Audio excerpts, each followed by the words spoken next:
ఇవాళ ప్రపంచమంతా మాట్లాడుతున్న విషయము భారత్ యొక్క 5th జనరేషన్ స్టెల్త్ బాంబర్. మీకు అంటే ఫైటర్ జెట్ కాదండి, ఏకంగా బాంబర్. సో దీనిని మనము తయారు చేయబోతున్నాము. సో ఇక్కడ మనము అమెరికా రష్యా గురించి ఆలోచించాలి. ఎందుకంటే అమెరికాలో B2 బాంబర్ అంటారు, B2 బాంబర్ స్పిరిట్ అని అంటారు. అలాగే B-21 రైడర్ అనబడే ఒక అతి శక్తివంతమైన బాంబర్ అమెరికా వాళ్ళ వద్ద ఉంది. కానీ మీరు చూసారనుకోండి, ఈ బాంబర్ అంటే మీకు పెద్ద విమానము, అందులో మీకు చాలా పెద్ద ఒక బాంబుని వీళ్ళు అమర్చగలరు. మామూలు ఫైటర్ జెట్స్లో ఇలాంటి బాంబర్స్ని మీరు పెట్టుకోలేరు. అంటే మీరు ఆ పేలోడ్ అంటారు చూసారా, చాలా ఎక్కువ ఉంటుంది. మొన్న ఈరాన్ మీద అమెరికా వాళ్ళు ఒక బాంబర్ని వాడారు. సో మీకు ఒక గరుడ పక్షిలాగా ఉంటుంది. సో ఇప్పుడు దాన్ని వీళ్ళు వాడారు. కానీ ఇక్కడ ఏమిటి అంటే మన భారతదేశం యొక్క 5th జనరేషన్ స్టెల్త్ బాంబర్కి అమెరికాకు ఉన్న తేడా, మీకు అది 9600 కిలోమీటర్లు మాత్రమే.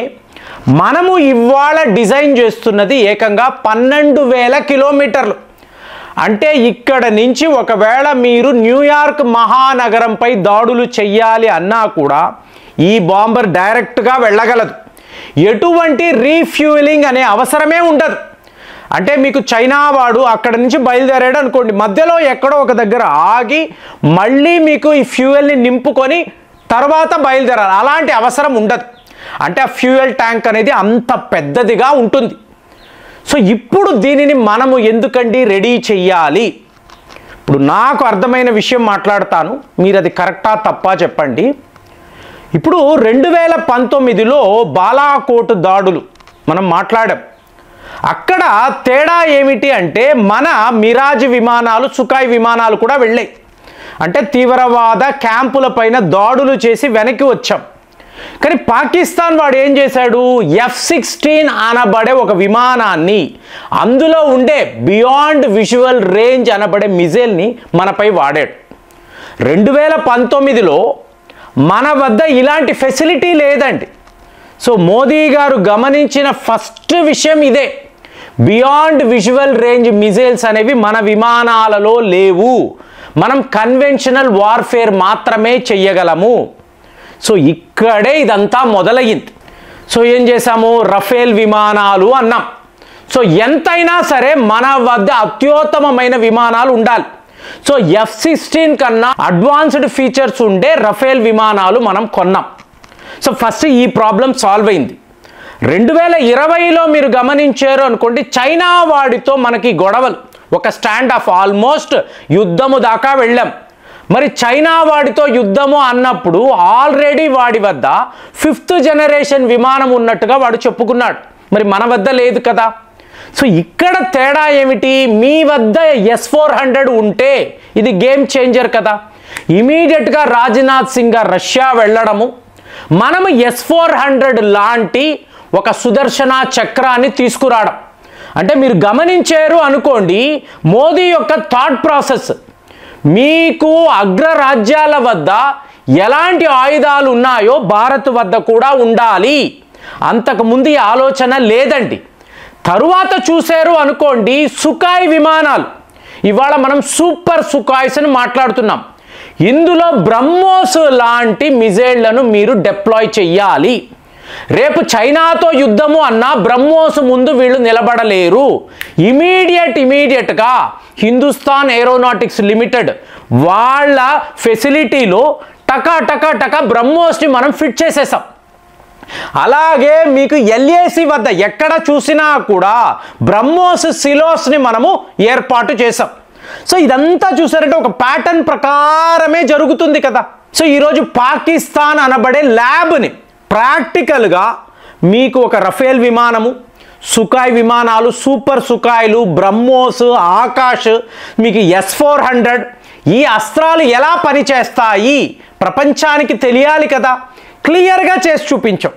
అంటే ఒక పద్ధతి ప్రకారమే మనం ఇవంతా కూడా చేసుకుంటూ వస్తున్నాం. నిన్న మాట్లాడాం, 2030 వచ్చే నాటికి ట్రంప్ ఉండకపోవచ్చు, అమెరికా ఉంటుంది కదా. 500 బిలియన్ అమెరికన్ డాలర్స్ వాళ్ళతో వ్యాపారం. సో అలా చూస్తే ఈ టాప్ కంట్రీస్ వద్ద ఎలాంటి అస్త్రాలు ఉన్నాయో భారత్లో కూడా ఉండాలి. అంటే పూర్తిగా మనము భవిష్యత్తు గురించి ఆలోచిస్తున్నాం. 2030లో ఇండియా అన్నప్పుడు మీకు ఎయిర్ పవర్ అన్నప్పుడు మీకు రష్యాలో ఏముంది, అమెరికాలో ఏముంది, చైనా వాడు ఎలాంటి విమానాలు బాంబర్స్ వాడుతున్నాడు.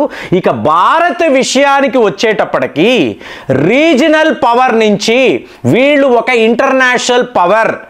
ఆయుధాలు అంటే ఈ 4 దేశాల వద్ద ఎలాంటి ఆయుధాలు ఉన్నాయి, ఈ అడ్వాన్స్డ్ టెక్నాలజీ ఏమిటి, ఇందులో ఈ ధరలు ఏమిటి, ఎవరి వద్ద అత్యుత్తమమైన క్వాలిటీ వెపన్స్ ఉన్నాయి, మీకు ఈ కంపారిజన్ వచ్చినప్పుడు ఖచ్చితంగా అందులో భారత్ ఉండాలి.